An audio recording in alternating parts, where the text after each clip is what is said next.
The hadith about one of the signs of the end of time is أَنْتَلِدْ الْأَمَةُ رَبَّتَهَا.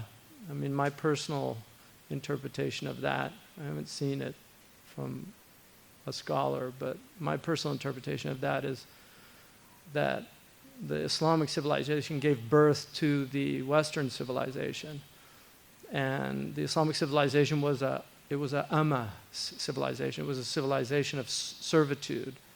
But it gave birth to a civilization of hegemony, a civilization of rububiyyah that really took it upon itself to conquer nature, and instead of working with nature, to subdue nature. In fact, the metaphor that was used by Francis Bacon, who is really at the root of modern Western civilization. Francis Bacon is probably the single most important person in the change that occurs in Western civilization from a religious society to a secular society. I mean, he really begins that transformation. There are people before him, undeniably, but he's at the root of it when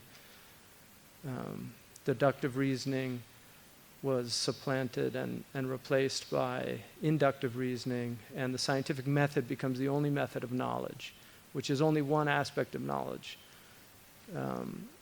And so the Muslims had metaphysics, but they also had physics, and you need both to have a healthy civilization. So it's important, and the nice thing about this country is there is a lot of intellectual activity. And I spent last year, we had an evening one night with several of the Turkish scholars, and I was just really impressed to see them discussing a lot of the ideas in Western philosophy. They were, they'd read Heidegger, Habermas, they knew what postmodernism was, they knew what critical theory was, and I haven't seen that in scholars in other parts of the Muslim world. And those are important for scholars to be aware of, because these are the things that people don't realize that philosophy is at the root of what determines the worldview of civilizations. And so to ignore philosophy is really to ignore the worldview that is dominant in your civilization. And we have a hegemonic civilization that is having very, very negative effects on the environment. It's a belligerent civilization. It's a civilization that manufactures massive amounts of weapons and then spreads those weapons all over the world, and then really partakes in conflicts that happen as a result of those weapons. And so the Muslim civilization was traditionally a service-oriented civilization. It was a civilization that every enterprise involved serving the poor, free hospitals. The Muslims started a lot of the things that we take for granted in some of the more enlightened societies. And I'm talking more, not so much enlightened in terms of religious, but just in terms of social services, like the northern European countries, like Norway and Iceland and Denmark. Iceland, I think, is probably one of the most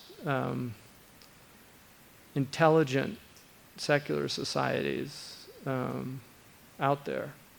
And they've done amazing things in their social welfare, prohibiting pornography, not on religious grounds, but simply on the common weal. But it wasn't a healthy thing for a society. They're also one of the few societies that is truly middle class. And the Prophet ﷺ, even though he chose poverty over wealth, and he had the choice, he did that as a way of solidarity with poor people, which are the majority of people on the planet. But he preferred middle.